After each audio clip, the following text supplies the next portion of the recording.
Y bueno, chiquillos, así como les había ofrecido, les había prometido, les traigo en este momento un video relacionado con la irrigación del sistema nervioso central, específicamente más relacionado, más dirigido a todo lo que es el encéfalo, específicamente lo que es corteza cerebral, los hemisferios cerebrales, cerebelo, tronco encefálico y algo de médula espinal.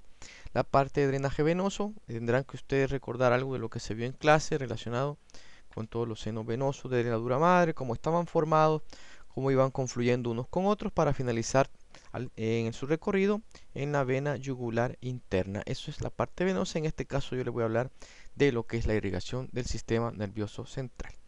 Y partimos primero hablando un poco de por qué me interesa o por qué es bueno que ustedes tengan un poco del conocimiento de esta irrigación. Recuérdense que muchas de las patologías del sistema nervioso central, entre un 70-80% de los casos, involucran toda la parte arterial. Por lo tanto, al conocer uno más o menos cómo está distribuido todo este sistema de vasos, uno puede más o menos diagnosticar cuál es la que está afectada en base a la sintomatología que nota un paciente, sea problemas de sordera, de problemas visuales, sea problemas motores, de sensibilidad. Uno puede más o menos descubrir en base a esos síntomas cuál arteria puede estar comprometida.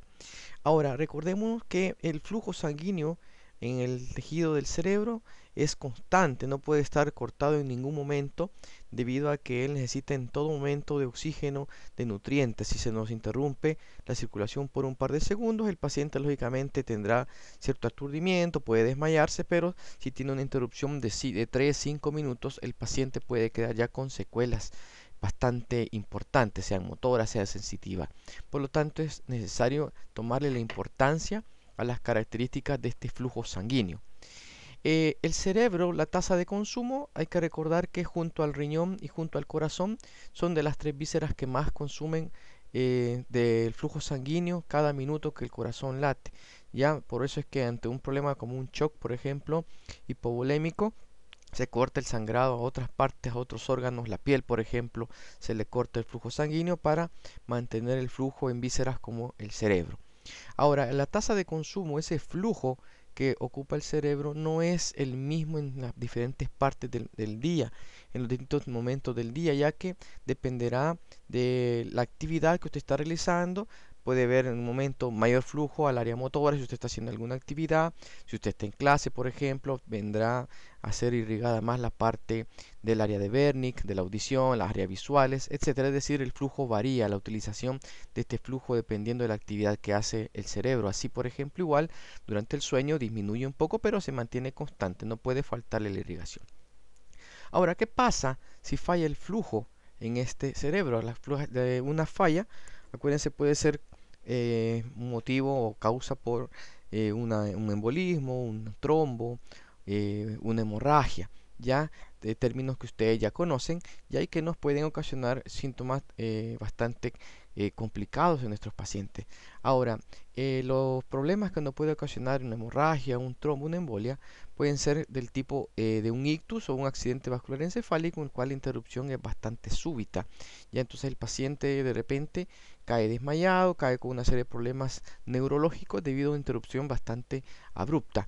En la isquemia, lógicamente, yo voy a tener una interrupción que es un poco más prolongada. Ya el paciente empieza a dar ciertos síntomas, va como avisando de que se le duele una parte del cuerpo, que tiene problemas motores, ya porque la isquemia se está dando, está disminuyendo este flujo sanguíneo. Y de la misma manera, cualquiera de los dos nos puede llevar a un infarto cerebral en el cual ya hay un daño del tejido, un daño que prácticamente es irreparable y que lógicamente dejará secuelas. Ahora, este tejido, el daño, sea cualquiera de los problemas que hemos citado, un ictus, una isquemia, etcétera, el tejido cerebral tiene prácticamente como un orden en cómo se van eh, echando a perder, por decir así, esas áreas cerebrales.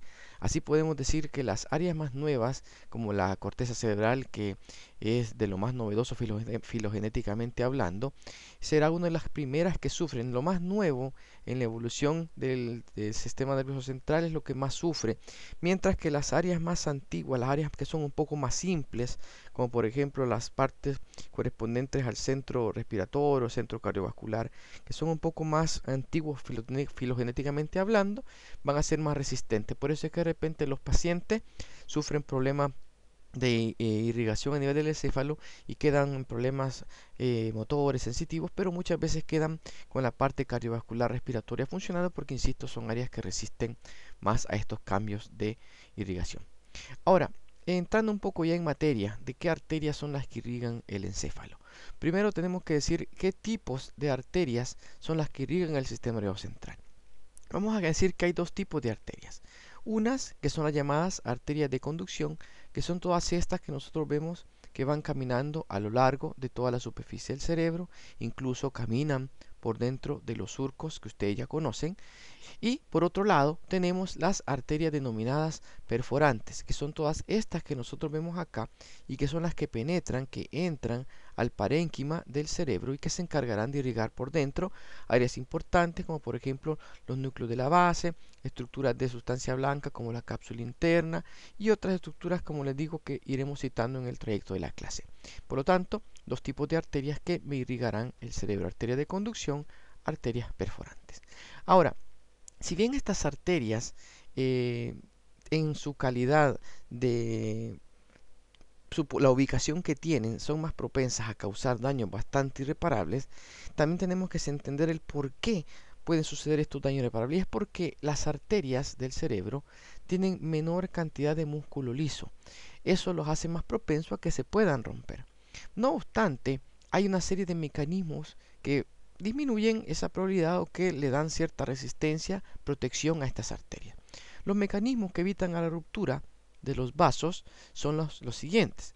El primero es el denominado sistema de los sifones. Los sifones no son más que estas angulaciones que presentan los principales vasos que entran a irrigar el cerebro.